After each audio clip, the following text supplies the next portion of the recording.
안녕하십니까. 성기영의 경제쇼 아나운서 성기영입니다.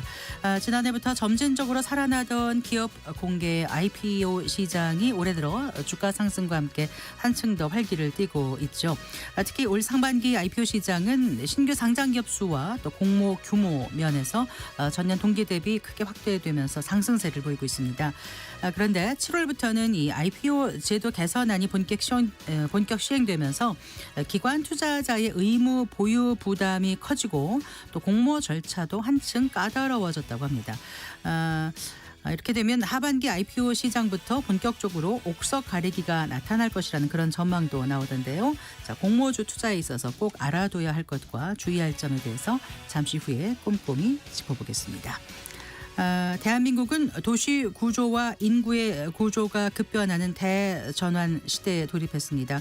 도시 구조와 인구 변화의 관점에서 부동산 시장을 장기적으로 전망한 책 인구 충격 부동산 대변혁 소개해드리겠습니다.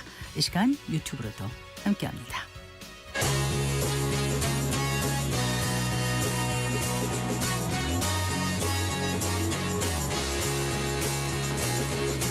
경제 시야를 넓혀드립니다. 투자의 지름길을 안내합니다. 돈 되는 정보를 발견하는 시간. KBS 1라디오 경제쇼. 먼저 오늘의 주요 경제 뉴스 정리해드리겠습니다. 경제 뉴스 브리핑 손석우 경제평론가와 함께합니다. 어서 나오십시오. 안녕하세요. 안녕하세요. 자, 오늘 국내 증시가 쉬어갔죠. 네, 혼조세였습니다. 코스피만 보면 일단 0.23% 하락을 했어요. 약보합권 수준이죠. 7포인트 정도 떨어져서 3,175.77에 거래 마쳤고요. 코스닥은 올랐습니다. 0.35% 올라서 오늘 800선 도달했습니다. 오늘 코스피가 장중에 7번을 상승과 하락을 왔다 갔다 했어요. 네. 되게 매매 공방이 치열했던 모습이었습니다. 아무래도 이제 차익 실현 물량도 있고 거기에다가 매수 물량도 이제 계속해서 부딪힌 날이었는데 네. 일단 강세로 출발을 했어요. 그러다 코스피가 오전장에는 바로 상승폭을 확 키워서 3,200포인트까지 예. 오늘 돌파를 했고요. 그러다가 이제 3,200포인트 돌파하고 나서 바로 차익 실현 물량들이 좀 나오면서 하락 전환했고 또 상승 전환했고 오후에도 계속 이렇게 상승과 하락을 반복을 하다가 결국 소폭 약보합권에서 거래를 마쳤습니다. 네. 수급상 보면 오늘 3,200포인트 돌파한 다음에 외국인이 좀 매도세가 확 커지는 이런 양상이었습니다. 네. 오늘 1,263억 원 현물시장에서만 순 매도를 보이긴 했습니다. 기관도 결국 막판에 매도로 돌아섰습니다. 네. 그래서 개인이 홀로 매수했지만 좀 버티지 못한 형국이었고요. 오늘은 전반적으로 그 시총 상위주들 좀 부진했는데 삼성전자만 좀 나홀로 강세 2포인트 보였습니다. 넘게 올랐나요? 네, 오늘 2% 넘게 올랐죠. 네, 62,000원대까지 올라섰습니다. 네, 그래요. 자, 트럼프 행정부의 그 관세 압박이 다시 시작됐는데 이달에 수출이 잘 버텨주고 있는 것으로 나왔네요. 네, 그렇습니다. 1일부터 10일까지 수출 실적이 나왔는데요. 194억 달러, 1년 전보다 9.5% 증가했습니다. 1년 전과 1일부터 10일까지 조업이 수도 딱 똑같아요. 그런데 훨씬 더 이제 수출 물량이 늘어났죠. 네. 품목별로 보면 이제 반도체가 12.8%, 승용차 13%, 선박이 많이 늘었습니다. 130% 넘게 각각 증가하면서 네. 전체 증가세를 견인을 했는데 반도체는 뭐 HBM 같은 이제 고부가 제품들이 전체적으로 수출을 이끌었고요. 자동차가 품목별 관세 영향이 있어서 미국 수출은 줄긴 했지만 전기차를 중심으로 유럽연합으로 수출이 늘었습니다. 네. 국가별로 보면 중국, 미국, 유럽연합, 베트남 등의 순으로 수출이 증가를 했습니다. 현재 그 미국 트럼프 행정부가 발의한 기본 관세 10%는 현재 적용이 되고 있고 네. 품목별로도 철강과 자동차에 관세가 부과되고 있는데 이런 안 좋은 여건 하에서도 비교적 우리 수출이 상당히 선방하고 있는 것으로 보입니다. 이달 1일부터 10일까지 수출 말씀해 주신 거잖아요. 그렇습니다. 하지만 지금 대다수 수출 기업들은 이제 미국의 그 국가별 네. 그 상호 관세까지 발효되면 그 상당한 타격을 입지 않을까 네. 걱정이 크다면서요. 예. 한국경제인연합회가 10대 수출 주력 업종의 매출액 상위 1,000대 기업을 대상으로 올해 하반기 수출 전망 조사 실시했고요. 그 결과를 보니까 일단 응답 기업의 과반이 넘는 53.3%가 하반기 최대 수출 리스크로 트럼프 행정부의 관세 정책을 꼽았고요. 네. 응답 기업의 92%는 미국의 관세 인상률이 15%를 넘으면 네. 감내하기 어려울 것이다. 이렇게 답을 했습니다. 네. 이 중에 관세 인상률이 10% 미만이어도 버티기 어렵다라고 응답한 기업도 42%에 달했습니다. 네. 기업들은 미국의 관세율 인상에 대한 대응 방안으로 원가 절감, 수출 단가 조정, 해외 현지 생산 확대 등을 지목을 했는데 주목되는 거는 특별한 대응 방안이 없다라고 응답한 기업도 14.2%나 나왔다는 점입니다. 예, 이런 가운데 이제 트럼프 대통령의 관세 압박은 더 강도를 높이고 있는 모양새 아닌가요? 관세 서한을 아직 발송하지 않은 국가들에 대해서 또 관세 언급이 있었죠. 있었습니다. 트럼프 대통령이 이제 미국 MBC와 전화 인터뷰를 하는 과정에서 나머지 모든 국가는 15%든 20%는 관세를 낼 것이다. 우리가 지금 그 비율을 정할 것이다. 이렇게 이야기를 했습니다. 그러니까 나머지 국가라는 언급은 이제 서한을 받지 않은 나머지 국가들을 가리키는 것으로 해석이 되고요. 네. 지금 모든 교육국에 일률적으로 부과했던 10%의 기본 관세가 계속 부과가 되고 있으니까 지금 15%, 20% 언급했으니까 서한을 받지 않는 나머지 국가들도 최소한 10% 이상 그 이상의 관세는 부과받게 될 것이다. 이렇게도 볼 수 있겠죠. 네. 또 트럼프 대통령이 인터뷰 후에 자신의 SNS에 캐나다에 보낼 서한도 공개했어요. 되게 관심이었던 게 캐나다, 멕시코 다 인접 국가지 않습니까? 그래서 이 인접 국가들과는 현재 관세를 일단 부과하지 않고는 있는데 얼마나 부과할까 관심의 대상이었는데 35%의 관세를 부과받게 된다고 밝혔습니다. 예. 원래는 25%의 관세를 부과를 했었죠. 하지만 앞서 말씀드린 대로 멕시코와 캐나다는 미국과 무역 협정을 이제 맺고 있기 때문에 이 관세 적용 면제 조치를 유지해 왔는데 8월 1일부터는 이제 이것도 아니라는 거죠. 그러면 해석을 해보면 지금까지 관세 협상을 해왔을 텐데 네. 기존보다 더 높은 관세를 부과했으니까 네. 관세 협상이 원활하지 않다. 그런 라는 거죠. 뜻으로 해석이 되겠죠. 네. 트럼프 대통령이 캐나다에 대해서 이렇게 얘기를 했습니다. 미국과 협력하는 대신 자체 관세로 보복했다. 이렇게 캐나다에 대한 압박 수위를 높이는 모습도 보였습니다. 트럼프 대통령이 또 지금 예고한 게 몇 시간 안에 유럽연합에 대한 통보도 곧 이뤄질 것으로 보인다. 이렇게 밝혔습니다. 네. 자, 비트코인 가격이 또 사상 최고치 경신했다고요? 네. 비트코인 가격이 지금 뜨겁습니다. 상당히 뜨겁습니다. 지금 계속 파죽지세로 상승세를 이어가면서 최고점을 높여가고 있거든요. 네. 일단은 오늘 새벽에 비트코인 가격이 이제 미국 달러 기준으로 11만 6천 달러 선 돌파했습니다. 어제도 제가 경제쇼에서 전해드렸는데 그때가 이제 11만 2천 달러 선 돌파하면서 사상 네. 최고가였는데 하루 만에 훌쩍 뛰어넘었죠. 다시 최고가 기록을 썼습니다. 가격은 지금도 오르고 있습니다. 지금 오전에 11만 7천 달러 돌파했고요. 제가 오늘 경제쇼 준비하면서 3시 딱 되기 전에 2시 50분경에 11만 8천 달러 딱 돌파하더라고요.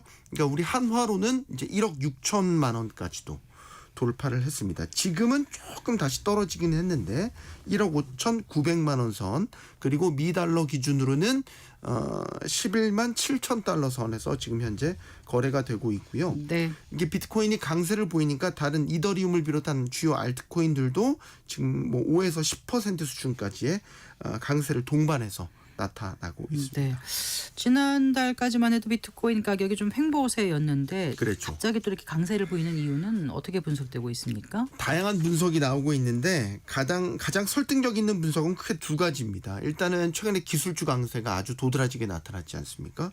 그리고 또 하나는 기관과 기업들의 꾸준한 비트코인 수요. 네, 이 두 가지를 보고 있는데 일단은 기술주 강세에 대한 부분. 간밤 미국 뉴욕 증시에서 엔비디아가 결국에는 마감가 기준으로 시총 4조 달러 돌파했습니다. 지금 기술주에 대한 전반적인 투자 심리가 상당히 고조되고 있는데 비트코인도 기술주와 같이 이제 성장형 자산으로 보기 때문에 금리가 떨어진다거나 뭐 이런 환경하에서 같이 동반해서 강세를 나타내는 현상들이 나타나고 있습니다. 그래서 지금 기술주 강세에 역시 비트코인도 매수세가 유입되고 있다 이런 분석이고요. 다음으로는 전 이게 더 중요하다고 보는데 기관과 기업 같은 곳에 꾸준한 비트코인 매입 수요들이 네, 나타나고 네. 있다는 겁니다. 그러니까 이들이 결국 비트코인을 장기적으로 봤었을 때 가치 저장 수단으로서 이제 인정하기 시작했고 그래서 꾸준하게 사 모으고 있다라는 거죠. 그래서 직접적으로 비트코인을 매수하는 것도 꾸준히 늘어나고 있고 네. 아니면은 비트코인 현물 ETF 같은 곳으로 계속해서 기관 자금들이 유입되고 있는 이런 현상들이 나타나고 있죠. 항상 중요한 거 그러면 강세가 언제까지 이어질 거냐 늘 관심인데 상당수 전문가들은 꽤 갈 거로 생각을 하고 있더라고요. 이게 이제 일시적인 현상이라고 보는 것보다는 이런 기관 기업들 매수세 덕분에 꾸준하게 이어질 것이라고 보는 전문가들이 많이 있고 이 가상화폐 자산운용사 한 전문가는 올해 안에 비트코인 가격이 14만 달러 이상 올라갈 수 있다 이런 강세 전망을 내놓기도 했거든요. 지금 네. 11만 7천 달러 되니까 두 자릿수 상승 여력이 더 있다라고 보고 있는 것이죠.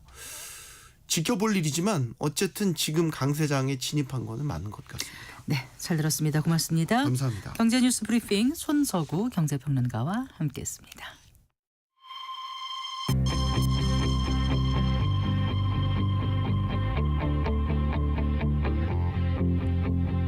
경제 전문가의 원포인트 레슨.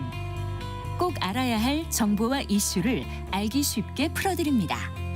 대한민국 경제 고수와 함께 투자의 맥을 짚는 KBS 일라디오 경제쇼. 진행의 성기영 아나운서입니다. 4시 17분입니다. 상반기 IPO 시장은 국내 증시 그 상승장에서 중소형주의 선전이 눈에 띄었었죠. 하반기에는 뭐 이달에만도 대형 공모가 여러 대기한 가운데 이달부터는 이제 공모가 뻥튀기 방지를 위한 IPO 제도 개편이 본격적으로 시작되면서 IPO 시장이 어떻게 재편될지 그 관심이 집중되고 있습니다. 자, 7월부터 달라지는 IPO 제도 어떻게 것들인지 좀 알아보고요. 옥석 가리기로 양극화될 IPO 시장에서 투자자들이 어떤 것들을 주의 깊게 봐야 할지 자 공모주 투자법 자세히 알아보겠습니다. 차영주 IS셋 연구소장 스튜디오에 모셨습니다. IS셋 경제연구소장 스튜디오에 모셨습니다. 반갑습니다, 소장님. 예, 안녕하십니까, 차영주입니다. 네, 예. 반갑습니다. 자, 일단 상반기 IPO 시장 어땠는지부터 한번 좀 짚어볼까요? 예, 상반기 같은 경우 우리가 뭐 여러 가지 그 외생적인 변수도 있었고 하지만 최근에 증시가 조선, 방산, 원전 이런 것들이 올라가다 네. 보니까 시장의 관심이 거기에 쏠려 있었던 것들이 사실입니다. 네. 하지만 소리 소문 없이 IPO 시장이 상당히 좀 강했습니다. 네. 상반기에 IPO 시장으로 인해서 기업들이 조달한 자금이 네. 2조 2천억이 좀 넘는 금액입니다. 그래요? 그러니까 네. 지난해 1조 6천억이었거든요. 상반기에. 그러니까 지난해 상반기? 예, 지난해 네. 상반기에 1조 6천억이었는데 지금 2조 2천억 정도가 되니까 네. 대략 한 5,300억 정도, 한 30% 정도가 더 증가했다라고 좀 말씀을 좀 드릴 수가 있겠습니다. 네. 그렇게 된 것은 우리가 LG CNS라는 기업이 1조 한 2천억 정도의 공모가를 하면서 네. 이제 대여가 들어왔다라는 부분들이 있긴 하겠습니다만 뭐 아무래도 LG CNS나 서울보증보험 같은 기업들이 상반기 때 이제 IPO를 했습니다만 네. 투자자들의 관심은 그런 것보다는 네. 지금 현재 시장에서 뜨거운 화장품 회사인 달바 글로벌이라든지 네. 아니면 우리가 이제 가끔 비타민으로 먹는 이뮤노시아 이렇게 네. 조금 이렇게 주황색 병 있죠? 네. 그런 거. 그다음에 시스템 반도체 디자인 하우스인 사이닉 솔루션 같은 기업들.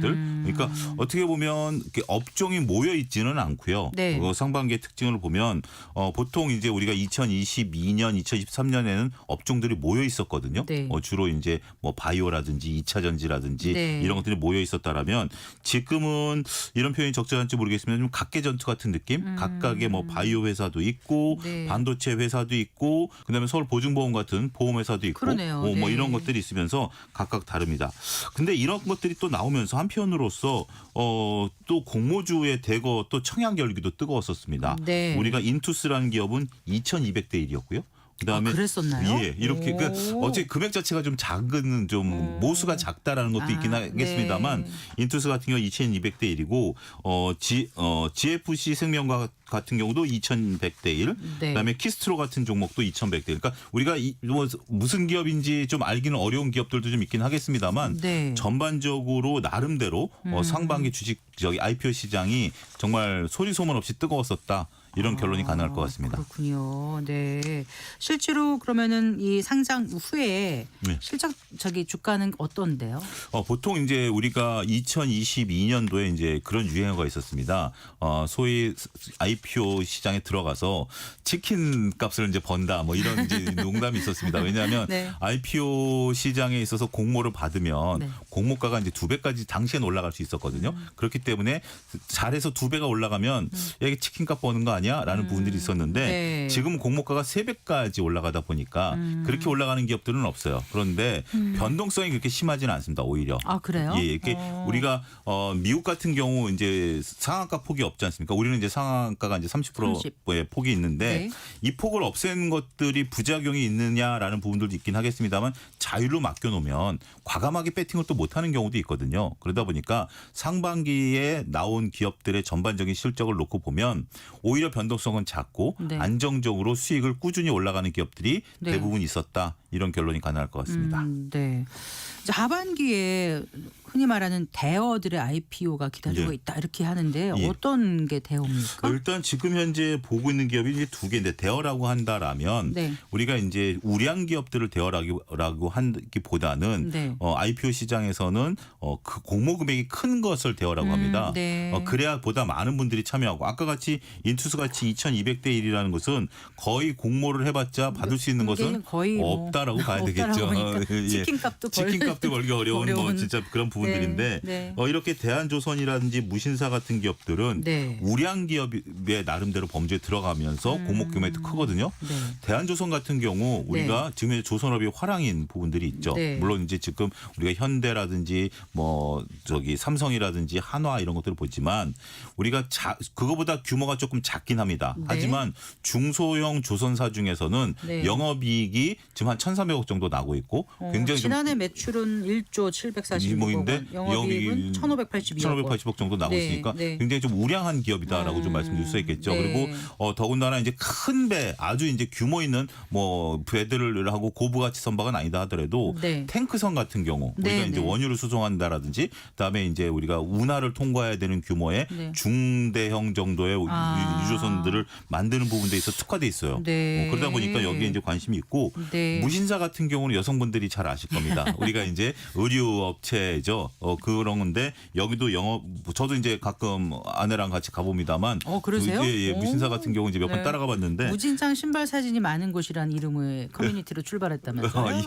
예. 그래서 어쨌든 여기도 영업이익이 좀 똘똘하게 나는 어떤 기업이기 그래요. 때문에 네. 전반적으로 하반기에는 이 두 기업이 현재 관심을 좀 받고 있다. 이렇게 네. 설명이 가능할 것 같습니다. 그러니까 공모 금액이 큰 거를 대여라고 그렇죠. 말한다고 예. 말씀하셨잖아요.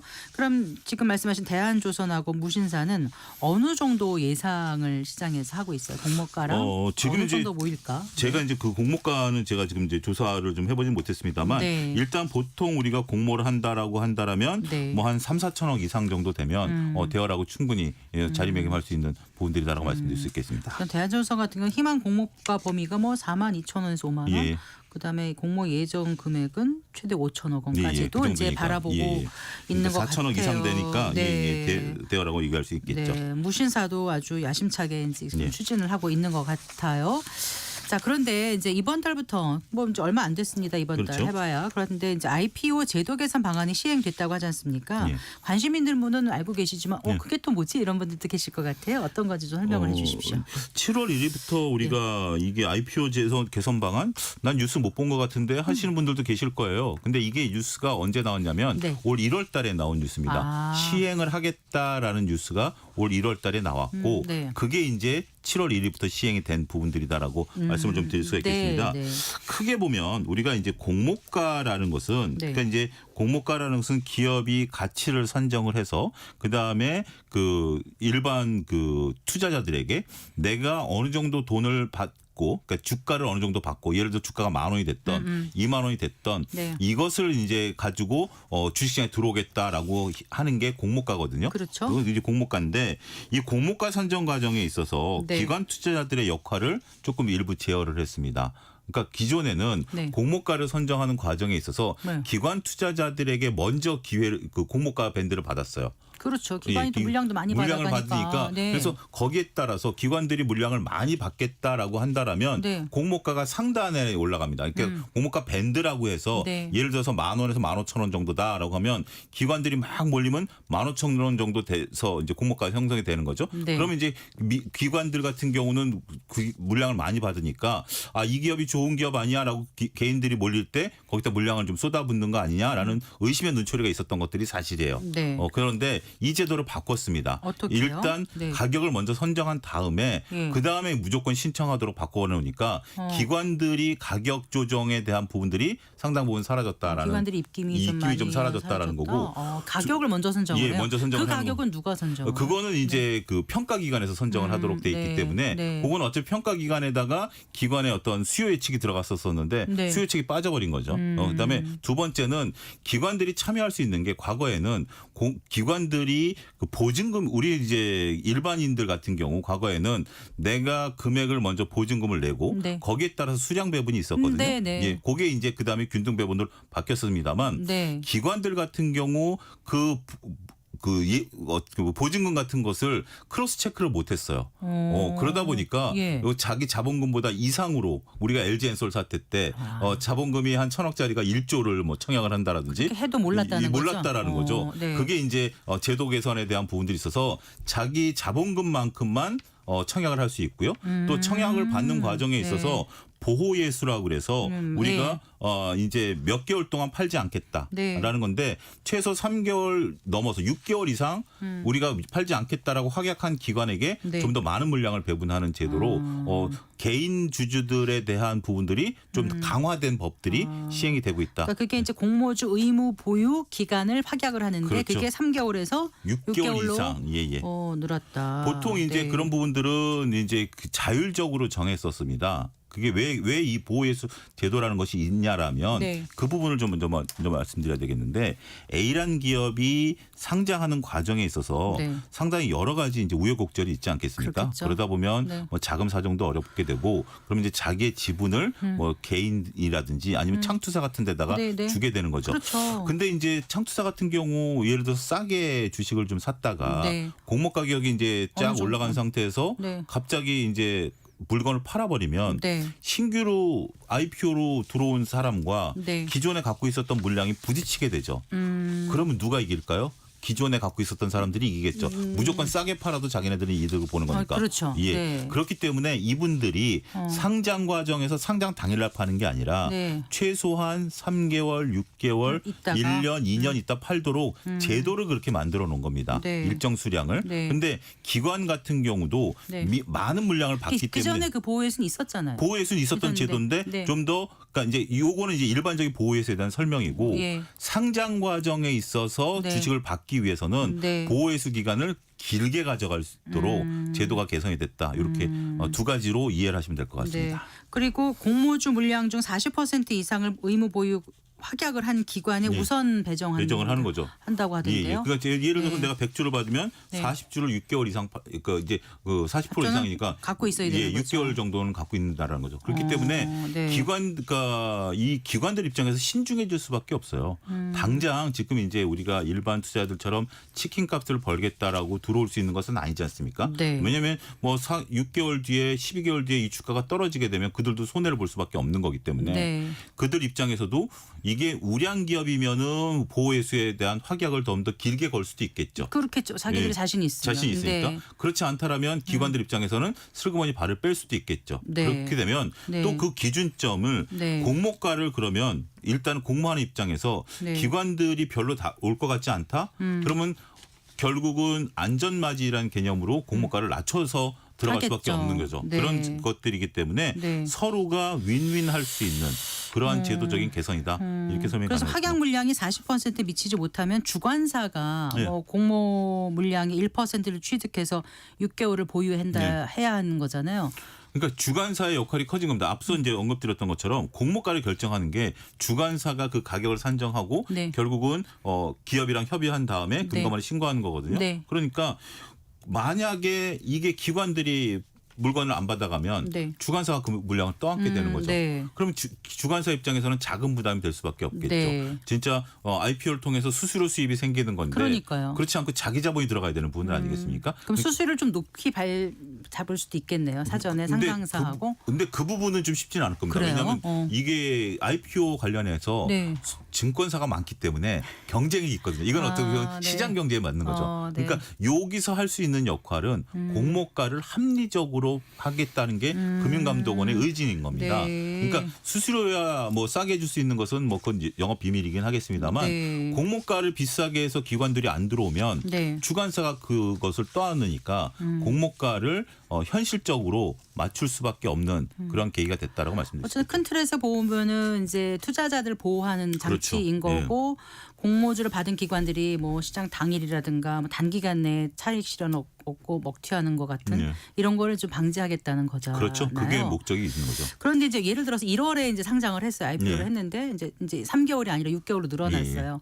7월 예상하고 예. 물량이 나올 걸 예측하고 예. 시장에서도 이미 알 거 아니에요. 그렇죠. 그래서 주가에 또 이게 이미 또 선반영이 되면 예. 결국 3개월을 6개월에 늘린 거에 불과하지 뭐 이렇게 다른 게 있을까 이런 예. 또 질문도 가능하지 않을까요? 근데 이제 네. 우리가 이제 그런 것들은 공시라는 제도를 통해서 네. 다 이제 알려져 있습니다. 예를 들어서 홍길동은 6개월 있다 팔 거야. 네네. 뭐 이순신은 3개월 있다 팔 거야. 이런 식으로 이제 돼 있는 거죠. 어마어마한 분들이 나오네요. 죄송합니다.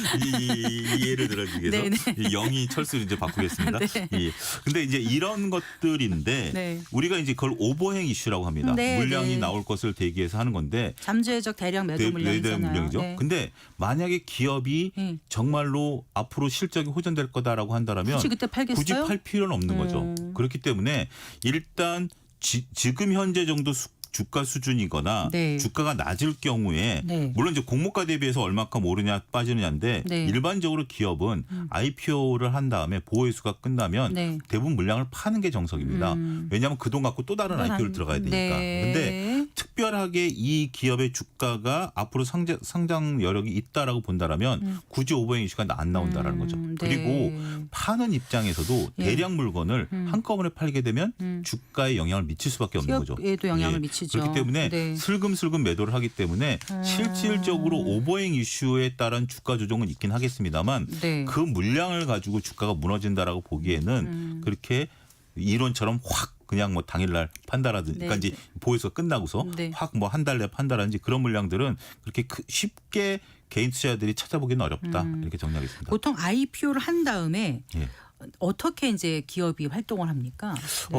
IPO를 한 다음에 이제 주가가 움직이는 모습들을 좀 보게 된다면 네. 이제 IPO를 하는 과정에 있어서 기업이 어떻게 움직이냐라면 기업은 결국은 IPO를 하는 과정에 있어 투자자들에게 여러 얘기를 하죠. 우리는 과거 이렇게 해왔고 앞으로 이렇게 할 것이다라는 네, 모습들을 네. 이제 투자자들한테 보여줘야 되는 단계죠. 네, 네. 상장 이전에는 공개가 아닌 거지만 이제 상장을 했기 때문에 민낯이 다 드러나는 거죠. 다 공시를 해야 되는 거고 계약 같은 것도 그러니까 네. 이제 그런 것들을 다 해야 되는 입장이고 거기에 이제 주가가 굉장히 민감하게 반응을 합니다. 네. 상장을 하게 되면 그게 적정가인지에 대한 여부는 여러 가지 논쟁이 있을 수 있긴 하겠습니다만 네. 기대감이 크다라면 지금 네. 이제 어떻게 보면 화장품 기업들의 수출에 대한 기대감이 굉장히 크지 않습니까? 네. 그러다 보니까 달바 글로벌 같은 경우는 지금 계속해서 우상향하는 모습들을 좀 보여주고 있거든요. 네, 네. 근데 여기에 이제 또 하나 딱 지금 우리가 한 얘기가 있죠. 달바 글로벌도 보호회수 물량이 나올 텐데 라고 이제 생각을 하는 투자자분들이 있겠죠. 그러면 네. 단기간에는 이게 꼭 제가 이 회사의 주가의 흐름을 그렇다는 게 예측하는 건 아니라. 아닙니다. 네. 예를 들어 드리는 네. 겁니다.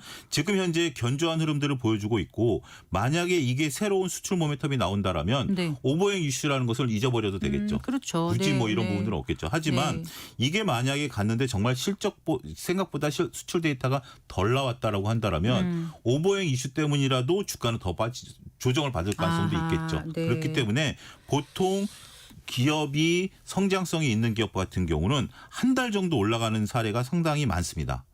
상장한 IPO한 이후에. 예, IPO한 네, 이후에 예, IPO를 예. 7월 1일 날 했으면 7월 한 달 정도 올라가는 경우가 많고요. 네. 그다음에 6개월을 오버행 이슈에 따른 불안감을 느끼는 기간이라고 보통 이제 그때부터 99% 넘는다. 6개월을. 예. 네. 그러면 올 연말까지죠. 12월까지는 불안감을 느끼는 거고 12월이나 1월 달에 딱 보니까 1월 달이 네. 되겠죠. 1월 달, 2월 달이 됐는데 물량들이 안 나오네 네. 라고 한다면 그때부터 주가는 시장 수익률과 똑같다. 시장에서 관련 업종들이 움직이는 거와 동일하게 움직이게 된다. 이렇게 평가가 가능할 것입니다. 그럼 상장 초반에 그 주가 따라가는 거 그 부분 그러니까 예. 이제 그 부분은 좀 위험하기도 한가요?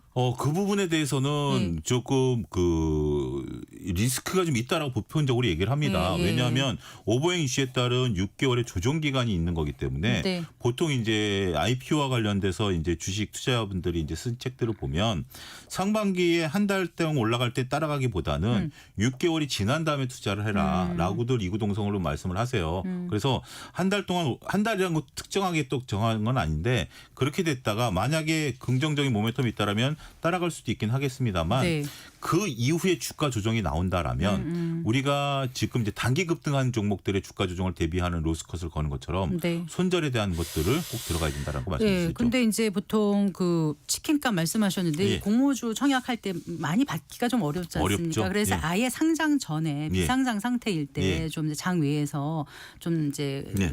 미리 사두려는 이런 예. 생각을 하는 분들도 예. 계시잖아요. 그런 방법도 사실 나중에 보면 좋았는지 나빴는지 네. 시장이 평가하는 거니까 그런 방법이 좋냐 나쁘냐 여쭤보기도 참 애매하기도 하고요. 아니요. 그 부분은 굉장히 좀 리스크가 클 수도 있습니다. 네. 그러니까 개인 투자들이 좀 리스크가 크다라는 게 뭐냐면 네. 우리가 이제 그 그러니까 이제 주식 시장에서 거래를 하게 되면 네. A라는 사람과 철수와 영희가 거래를 할 때 네. 이거는 그냥 주식을 사고 파는 걸로 끝나잖아요. 네. 근데 장외에서 살 때는 네. 철수한테 샀다라는 것을 내가 등기를 해야 돼요. 네. 내 주주 명부로 올려야 되는 네. 과정이 있고요. 그다음에 회사 가서 하면 되잖아요. 회사 가서 하는 네. 거죠. 그런 좀 귀찮음이 있고 뭐 그렇다 하더라도 나는 하겠다라고 하면 장외에서 거래되는 것은 네. 우리가 가격 물론 지금 사이트들이 있긴 해요. 네. 가격이 오픈된 게 아닙니다. 네. 그러니까 오픈됐다라는 것이 지금은 이제 호가에 따라서 평가를 제대로 받은 받은 가격이 가격이라는 게 아니라는 아니라 거죠. 말씀이신 거죠? 그 얘기입니다. 그러니까 네. 삼성전자 같은 경우 6만 1,200원이냐 6만 1,300원이냐 왔다 갔다 할 수 있는 거지만 네. 오늘 이제 종가를 네. 놓고 보면 그래서? 이게 지금 현재 시장에서 똑같은 뭐 A라는 주식이 6만 1,200원이냐 1,500원이냐는 거는 이 호가는 우리가 눈에 보이는 것이지만 네. 그 뒤에 물량들을 사기도 좀 어렵고 저도 이제 네. 매매를 몇 번 해봤습니다만 그 호가라는 것에 대한 물량이라든지 네. 가격 조정이 네. 공개된 거와 다르다. 아. 그래서 오히려 만약에 정말 우리가 좀 대한조선이라든지 무신사라든지 이것도 장에서 사실 수 있거든요. 네. 그래서 이걸 사면 좋지 않겠는가 얼마 간다는데라고 하는 것은 저는 전문가가 아니시면 이 부분을 해보지 않으신 분들이라면 네. 아예 생각을 안 하시는 게 좋을 수도 근데 있다. 한 번에 이제 어떤 섹터나 업종들이 쫙 네. 하나 아까 2023년, 네. 22년 그럴 때와 달리 네. 지금 약간 좀 각계로 간다고 말씀하셨잖아요. 그렇죠. 네. 그러면 이렇게 주가 호황기 어느 업종이 좋을 때 상장하는 거는 같이 따라가다가 오히려 물량이 많아지면 비슷한 게 더 그렇죠. 위험할 수도 있나요? 그렇습니다. 그게 네. 이제 우리가 좀 많은 분들이 오해하는 핵심 질문인데요. 네. 우리가 이제 기업을 평가할 때 네. 뭐 예를 들어서 A라는 기업이 본질 가치가 있고 여러 가지 가치라는 게 여러 가지가 네, 있지 않습니까? 네. 근데 우리가 상장하는 기업은 본질 가치를 따지는 게 아니라 상대 가치를 따집니다. 이건 우리나라의 특징이에요. 네. 우리나라 미국은 본질 가치를 따지기도 하고 상대 가치를 따지기도 하는데 네. 우리나라는 대부분 90% 이상의 상대 가치를 그래요? 따집니다. 그러다 보면 네. 지금 조선업종이 호황이면 네. 지금 내가 조선업종을 하고 있다라고 네. 하면 지금 상장하는 게 좋을까요? 조선업종이 호황이 아닐 때 상장하는 게 호황일 때 해야죠. 호황일 때 하는 게 네. 당연한 그게 정답이죠. 그렇게 왜냐하면 내가 밸류를 내 몸값을 네, 높게 네, 받는 그렇죠. 거기 때문에 그렇기 네, 때문에 네. 이렇게 해서 특정 업종이 올라가고 그러면 그와 관련된 기업들이 상장을 하게 되면 네. 많은 투자자분들이 또 관심을 가질 거 아닙니까? 네. 야, 저거 올라가서 못 샀는데 A라는 신규 기업이 들어오는데 저걸 내가 물량을 받으면 대박이 나겠거니 몰리게 되는 거죠. 네. 그런 것들이 자꾸 반복적으로 한두 달 사이에 이뤄지거나 네. 서너 달 사이에 이뤄지면 네. 그 업종이 거품일 가능성에 대한 경고음이다라는 게 알겠습니다. 많은 투자자들이 얘기하는 내용입니다. 네, 시간 많으면 더 여쭤보고 싶은데 좀 정리를 해봐야 네. 될까요? 하반기에 이제 IPO가 많이 있을 거라. 거라는 전망이 있고 또 대어들도 있고 또 잘 모르는 것들도 있는데 네. 어떻게 공모주 그 투자할 때 이런 건 꼭 주의해야 된다. 뭐 이런 거 있으면 끝으로 좀 저는 이제 말씀해 공모주 주세요. 같은 네. 경우는 일단은 계좌만 있으면 무조건 기본 수량이 되니까 공모주 같은 경우는 주식 투자자분들이라면 기본적으로 무조건 저는 하는 것이 좋다라고 보입니다. 그래요? 어떠한 기업들인지 네, 간에. 네. 왜냐하면 이거는 뭐 그 거래소에서 하는 거니까. 그리고 수량을 그렇게 많이 주지는 않으니까 그러니까요. 한두 주씩 주는 거기 때문에 그러면서 기업 공부를 하시면 좋다라고 봐요. 그러면서 아. 때로는 이게 치킨 값을 벌어주기도 하고 네. 때로는 약간의 손실을 주기도 해요. 네. 하지만 무조건 저는 공모주는 어떤 게 좋냐 어디에 몰리느냐가 아니라 무조건 할 수 있으면 내가 신경 쓸 수 있으면 하는 게 좋다. 그것을 강조드리고 싶습니다. 네.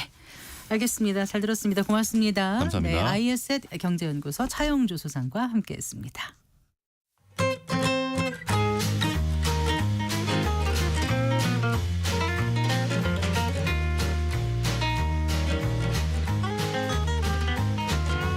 경제 맛집 투자 핫플.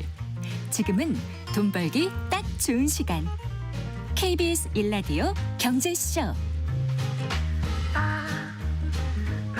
4시 40분입니다. 책에서 경제 보는 눈을 키우고 투자의 길을 찾는 경제 읽기 순서입니다.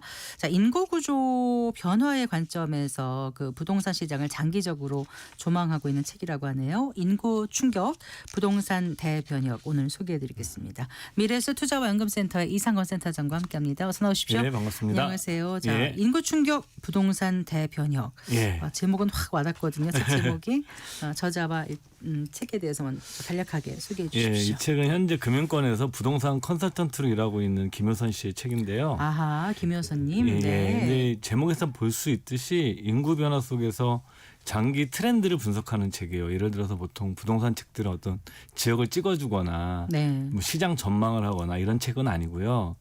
그러니까 뭐 대표적으로 뭐 산업과 경제 성장 과정을 거치면서 우리 부동산 시장이 어떻게 발전해 왔는지 이런 역사적 관점이라든가 그다음에 이제 인구 구조 변화 이 네. 두 가지를 중심으로 해서 부동산의 과거, 현재, 내일을 한번 보고 있는 책이고요. 네. 뭐 예를 들면 이런 겁니다.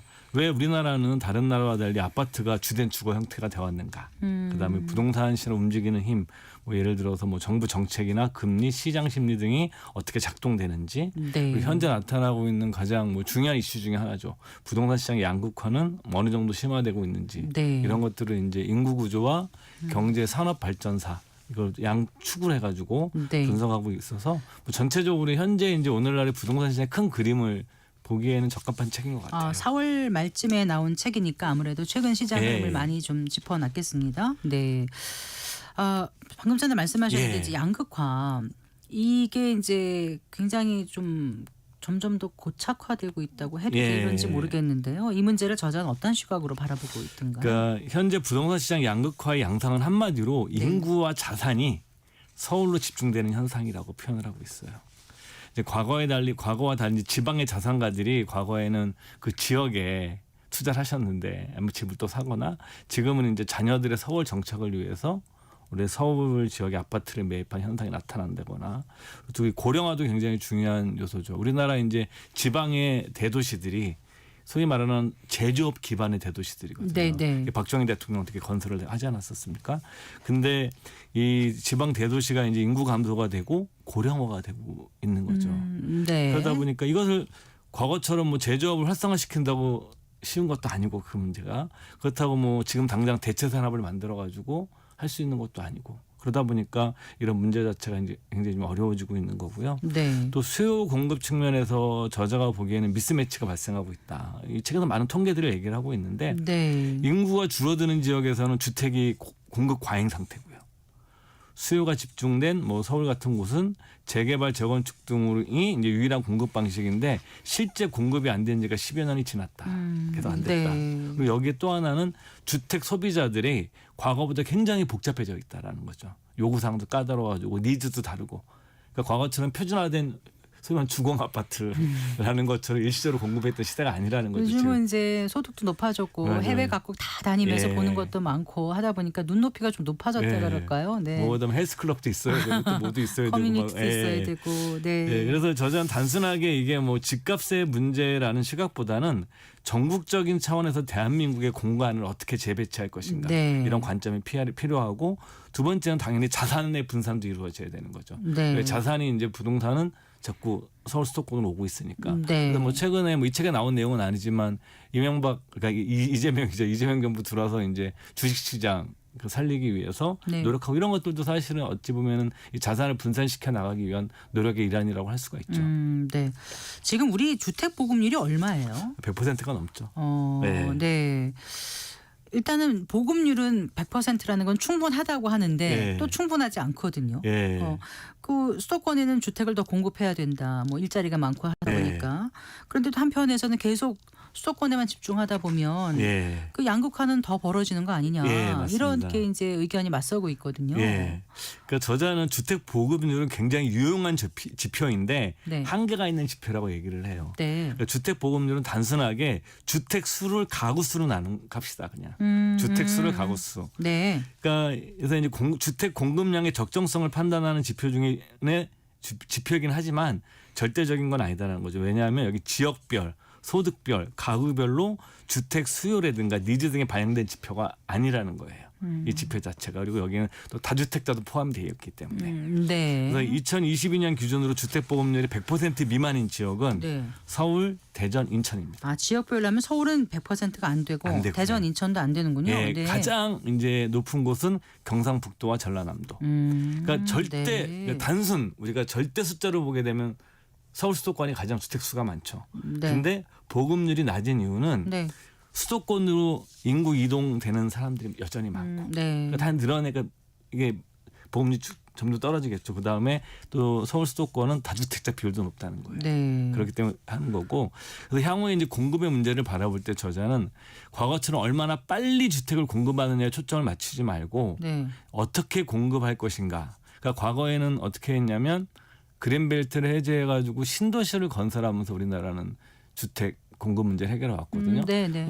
일개 신도시부터. 엄밀하게 네. 얘기하면 강남도 옛날엔 신도시였었어요. 그렇죠. 거기 사람 살던 데가 아니잖아요. 강북에서 예, 옛날에는 사람 살던 곳이 아니잖아요. 거기가. 네. 예, 그러니까 넘어가고 그 다음에 또 노태우 대통령 시절에 1기 신도시가 네. 만들어지고 또 집값이 오르니까 2기 신도시를 만들고 3도시를 만들면서 계속 그린벨트도 해제하고 이런 방식으로 양적으로 늘리는 방식의 공급을 했었는데 네. 저자는 이제 인구 감소 시대에는 이런 수평적인 신도시 개발 방식보다는 네. 도심 재정비와 도시 재생의 관점에서 접근을 해야 된다고 그럽니다. 수평적인 게 아니면 수직적으로 한다는 그렇죠. 거예요? 그러니까 뭐 최근에 이런 개발을 많이 하고 있는 나라가 일본이에요. 이 책에는 일본 사례가 나오지 않는데 네. 일본 같은 경우에는 뭐 도심을 개발하는데 네. 빌딩이 있어요. 그러면 빌딩에 보면 초등학교도 있습니다. 고층 건물에. 아, 그렇게 하나요? 네. 최근에 일본을 안 가봐가지고. 네, 저도 가보지 않았지만 네. 자료를 읽었는데 네. 신문에서 보고 초등학교 들어가 거기 운동장도 만들어요.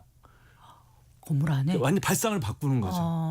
그러니까 과거처럼 그러니까 우리가 분리하잖아요. 다 사는 곳, 네. 학교 이런 식으로 하는데 네. 그게 아니라 도심을 올리면서 네. 그 안에다가 기능을 다 집어넣는 거예요. 쇼핑 기능도 집어넣고 교육 기능도 집어넣어서 그럼 높이를 올라간다는 거예요? 높이도 올라가고요. 어. 그런데 그래서 이게 뭐 현재 어떤 방식이 맞냐에 대해서 또 논란이 있어요. 그렇지만 뭐 이건 저자의 시각이니까 저자는 이제 이 그 도심을 재정비하면서 도시 재생의 관점이고 현재 이런 것들을 현재 지금 굉장히 잘하고 있는 나라가 동경 같은 지역으로 좀 알려져 있죠.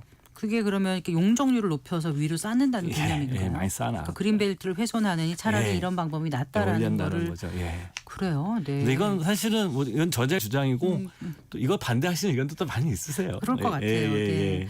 일단 그 부동산 대변혁이라는 책 제목 안에서 이제 부동산 양극화라든가 어떻게 공급해야 될 것인가의 문제도 있지만 또 부동산 가격에 관한 이런 얘기도 예. 충분히 담겨져 있을 것 같아서요. 예, 맞습니다. 그 부동산 가격을 움직이는 변수를 저자는 총 4가지로 꼽아요. 네. 첫 번째가 당연한 얘기는 입지입니다. 입지. 그러니까 부동산이 다른 자산과 다른 점들은 부동성과 부증성이에요. 부동성. 움직이지 않으니까요. 예, 땅은. 땅을 못 움직이죠. 네. 들고 갈 수가 없잖아요.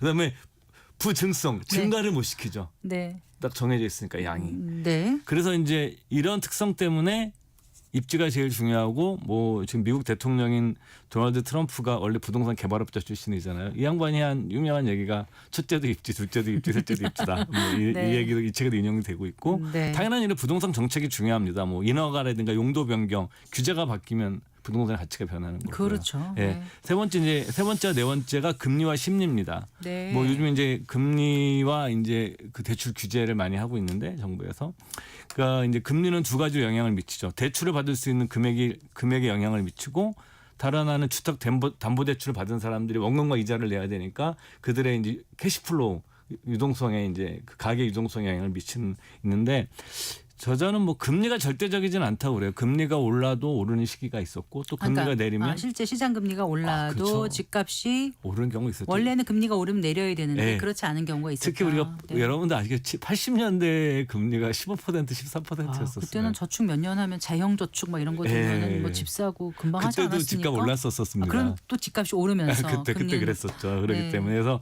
그렇지만 뭐 일반적으로는 그 금리가 낮은 게 유리하죠. 우리 자산 시장의 관점에서 보기엔 주식도 그렇고 부동산도 네. 그렇고. 근데 금리와 심리는 서로 상호작용을 한다. 이런 거를 잘 파악해야 된다고 얘기를 하고 어떻게 있죠. 상호작용을 그러니까 이제 한다고요? 금리가 낮아지면서 만약에 돈의 유동성 같은 게 공급이 되면 사람들이 오를 것 같네. 그럼 추격 매수가 이루어지면서 그렇죠. 소위 말하는 대출을 이제 받아도 예. 생각보다는 부담이 덜하니까. 그러면서 네. 이제 뭐 영끌 같은 시기가 일어나는 경우들이 이런 경우들이 굉장히 많죠. 금리가 낮아지면서 사람들이 같이 사고 그러면서 집값이 오르면서 내가 포모 현상을 느낄 때 네, 더 나만 예. 뒤처지지 않고 그쵸. 싶어서. 보통 그런 시기가 많이 나타나요. 그런데 지금 영끌 말씀하셨는데 그 표현이 좀 그렇긴 합니다만 어쨌든 많은 거를 그냥 빚을 내서 이제 갚아 나가는데 사실 자산 가격이 떨어지거나 그러면 엄청난 충격을 받지 않습니까? 맞습니다. 예. 그래서 이게 앞으로 어떻게 부동산을 바라보고 투자 내지는 또 부동산을 네. 바라보는 게 투자라든가 이런 관점이 아니라 뭐 실거주라든가 이런 점에서 접근하는 건 어떤지 이런 내용도 담고 있는지 예. 궁금해요. 그러니까 이 베이비붐 세대라고 그러죠. 55년생부터 74년생까지가 1차, 2차 합해서 우리가 이제 남한 인구의 한 3분의 1이 넘거든요. 한 1,600만 명이 넘습니다. 네. 그러니까 이 사람들의 경우에는 부동산이 가장 큰 투자 대상이었고 네. 실제 자산 축적에서 가장 중요한 수단이었어요. 네. 그건 뭐 지금까지 역사가 온 거기 때문에 우리가 부정할 수는 없거든요. 근데 저자는 이제 미래 세대들은 좀 다를 거라고 좀 전망을 하고 있는데요. 네. 왜 그러냐면 젊은 세대들은 부모 세대와 달리 뭐 첨단 기술과 자본주의에 깊이 뿌리 내린 사회, 한국 사회가 이제 자본주의가 좀 성숙한 단계에 태어났고 또 공동체보다는 개인의 성향과 자율성을 굉장히 중시하는 세대이기 때문에 앞으로는 이들 세대가 주도하는 주택 시장에서 새로운 수요 같은 게 나타날 거라고 이제 저자는 보면서 나의 관점이 아니라 이 젊은 네, 세대들이 맞습니다. 어떻게 시장을 바라보는가를 예. 보고 생각하는 게 중요하겠네요. 예. 그래서 뭐 어. 그들은 보통 가치관이 개인의 취향 중요하고 네. 삶의 질, 경제적 네. 자율성 이런 것들이 중요하기 때문에 앞으로 뭐 정책을 입안할 때는 부동산 개발하시는 분들이 그 투자 대상을 넘어서 뭐 삶의 가치와 경험을 중시하는 공간으로 지금 제시를 해야 된다라고 얘기를 하고 있고요. 또 하나는 이제 양극화 문제 또 나옵니다. 도시와 농촌의 양극화, 서울 수도권과 지방의 양극화가 계속 심해지면 사회가 건강해지지 않는 거에 대해서는 다 누구도 이견이 없을 거예요. 네. 예, 그래서 이제 그 전국적인 관점에서 어떻게 한국 사회가 이 공간을 재배치하고 그다음에 도심을 어떻게 개발할 것인가에 대해서 단순하게 이제 어떤 가격이나 이런 게 아니라 네. 좀 전략적인 이제 좀 국가를 그림을 다시 그리는 거죠. 과거 우리 경제개발 시대에 경부고속도로를 놓고 창원, 포항, 울산 같은 산업단지를 만들면서 그게 예. 사실 국가의 그림을 그렸던 거거든요. 예. 이제 그러면 이제 지금 인구 고령화되고 인구 축소되는 시대에 감소되는 시대에 이렇게 공간을 다시 한번 그리려는 노력이 필요하다고 좀 저자는 많이 강조를 하고 네, 있죠. 그러니까 경제개발 5개년 계획하면서 했을 때 예. 아무것도 없는 데서 이제 만들어가지고 지금 한 50년 이상 예, 왔지 않습니까? 맞습니다. 근데 이제 앞으로 또 50년, 100년 대계를 생각할 예. 때 우리의 공간 구조는 어떻게 재편해야 될지, 그쵸. 그 미래 세대가 어떻게 살아갈 땅, 예, 또 맞습니다. 좋게 말하면 부동산을 예. 만들어 나가야 될지에 대한 고민이 정말 필요하다는 생각을 요즘 많이 하게 됩니다. 예, 그래서 네. 최근에 뭐 이 책에서는 많이 다루고 있지는 않지만 일본의 도심 개발에 대한 이제 연구들을 많이 하세요. 네. 그 우리와 비슷한 경험이거든요. 사실 우리가 이제 경제 개발 초기에 일본을 벤치마킹했기 때문에 네. 사실 신도시 같은 것도 다 일본 거 벤치마킹한 거거든요. 네. 예, 뭐 상황은 조금 다르지만 그러다 보면 이제 신도시도 되게 매우 고령화가 되고 있잖아요. 네. 뭐 분당 같은 데서도 초등학교가 폐교된다거나 이런 네, 일이 일어나거든요. 네. 우리가 보면 굉장히 그 다 있는데 인프라가 다 있는데 초등학교가 폐교된다는 건 생각을 해본 일이 아니거든요. 네. 서울 강북에서도 폐교된 학교가 있었습니다. 예. 그러니까 그렇기 때문에 이런 것들을 좀 많이 청구하실 필요가 있을 것 같아요. 네. 인구 충격, 부동산 대변혁.